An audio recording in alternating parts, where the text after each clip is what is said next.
প্রিয় দর্শক, আপনাদের স্বাগত জানাচ্ছি হোমিও ট্রিটমেন্ট চ্যানেলে, অর্থাৎ হোমিও চিকিৎসা। আমি ডাক্তার আর.কে. দাস, রিপন কুমার দাস। আজ আপনাদের যে রোগটি নিয়ে আলোচনা করব তা হচ্ছে সিফিলিস। সিফিলিস কেন হয়?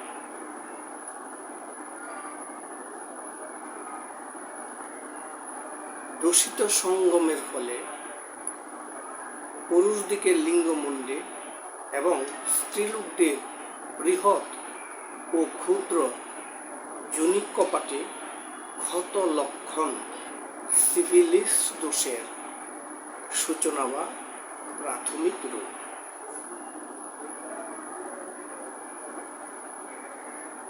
যেহেতু হোমিও ওষুধ লক্ষণের উপরে নির্ভর করে, আমরা সিমটম দেখে ঔষধ প্রয়োগ করে থাকি।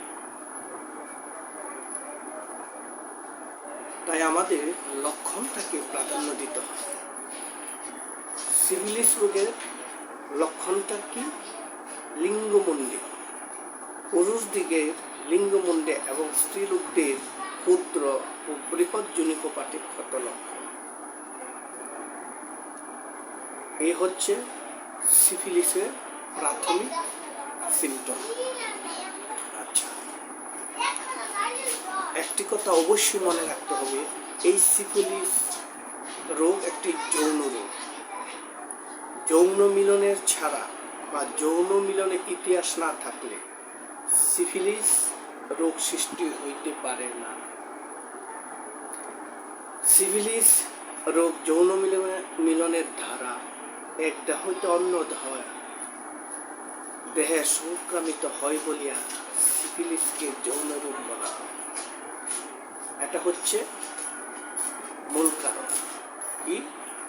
যৌন মিলন ছাড়া সিফিলিস রোগ হয় না, অবশ্যই যৌন মিলনের ইতিহাস থাকতে হবে। আচ্ছা, এখন দেখুন, এই সিফিলিস রোগের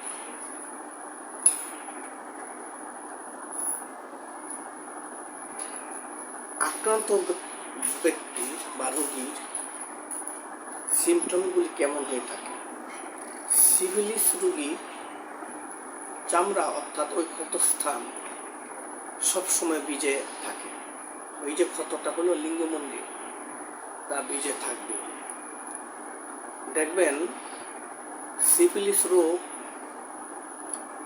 কখন আবির্ভূত হয়? যখনই আপনার ওই সংক্রমণ আপনার দেহে প্রবেশ করছে,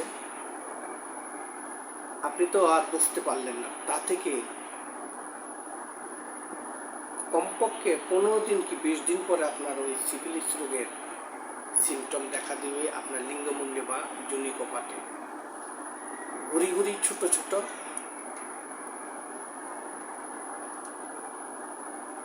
ওটা হবে, ভিতরে যেন পানি পানি। আপনি পরিধান করবেন বস্ত্র, কাপড় টাপড়, অনেক সময় বসা লেগে ওই সব ঘুরি ঘুরি ওই গোটাগুলি কাপড়ের বসায় তা কি হয়? ক্ষত আকারে ধীরে ধীরে চলে যায়। আর সিফিলিস রোগী অবশ্যই ওই ক্ষত জায়গাটা সবসময় ভিজে থাকবে, কেন অবিরাম শুষ্কতা কখনই হতে পারে। সেখানে বীজের শেষে অর্থাৎ রস বের হবে। আচ্ছা, এখন ফুসকুড়ি সমূহ, ওই চুলকানি, দেখবেন কন্টিনিউয়াস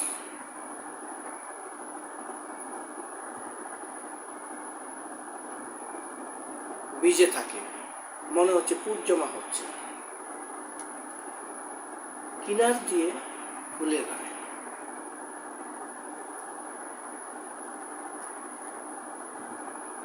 আর রাত্রে বিশেষ করে বিছানার গরমে তা অতি বৃদ্ধি পায়। বিশেষ করে রাত্রে গরমে বৃদ্ধি পায়, আবার ভিজে আর্দ্র আবহাওয়াও বৃদ্ধি পায়।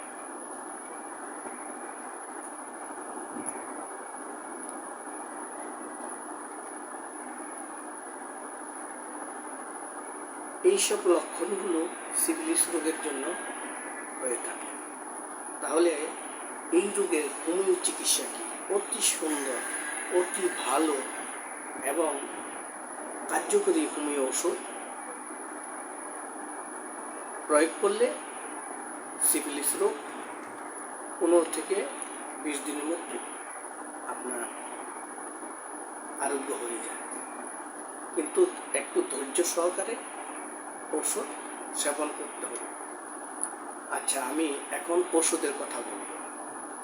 এই সিফিলিস রোগের প্রধান ঔষধ, বিশেষ করে আমি ডাক্তার আর.কে. দাস প্রয়োগ করে থাকি, সে ওষুধটির নাম হচ্ছে মার্কিউরিয়াম হাইড্রাজিলাম। আবার আমরা অনেক ক্ষেত্রে মার্ক সল বলে থাকি।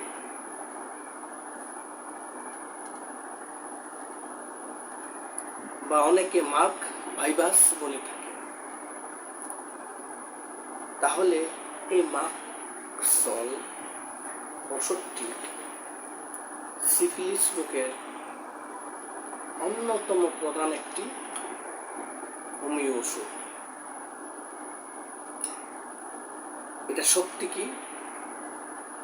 আপনি নিম্ন শক্তি প্রয়োগ করবেন, তারপর ধীরে ধীরে উচ্চ শক্তি। দেখা গেল আপনি 30 শক্তির ওষুধ প্রয়োগ করলেন, তারপর হয়তো বা উচ্চ শক্তি 200 বা 1M অর্থাৎ 1000 শক্তি প্রয়োগ করতে পারে। মার্কসল ওষুধ প্রয়োগ করার পরে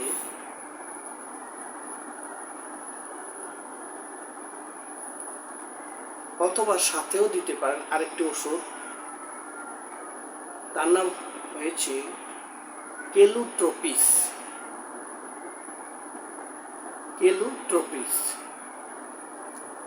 আপনাদের আমি যেমন মার্কসলের, এই যে দেখুন দেখায় দিচ্ছি, মার্কসল,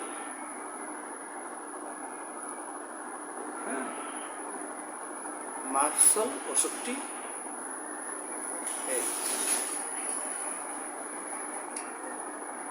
আর কেলুট্রোপিস, এই দেখুন কেলুট্রোপিস মাদার। এই ওষুধটি আপনি সিফিলিস রোগে ওই মারকারি জাত ওষুধ ব্যবহারের পর কতবার সময় মেনটেন করে আপনি রোগীকে প্রয়োগ করতে পারেন বা রোগীরা গ্রহণ করতে পারে।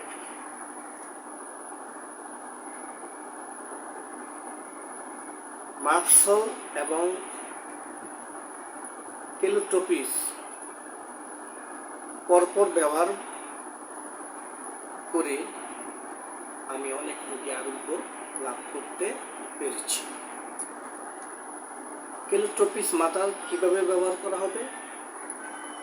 5 ফোঁটা থেকে 10 ফোঁটা দিনে 3 বার সেবন করতে হবে।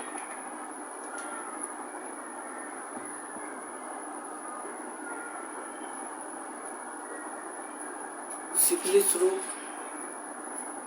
একটি সংক্রামক ব্যাধি।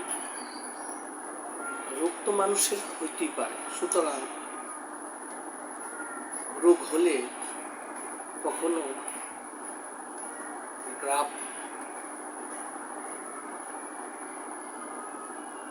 বিষণ্ণতা, ঘাবড়ানো কখনোই ঠিক নয়। আপনি ধৈর্য সহকারে হোমিও চিকিৎসা করলে আপনার সিফিলিস রোগ থেকে পরিত্রাণ পাওয়া অতি সহজ। কখনো ঘাবড়াবেন না, বিষণ্ণতা হবেন না। ধন্যবাদ সকলকে। আমার ইউটিউব চ্যানেলটি যদি আপনাদের ভালো লেগে থাকে তাহলে সাবস্ক্রাইব করবেন, লাইক কমেন্টস করবেন। ধন্যবাদ আপনাদের।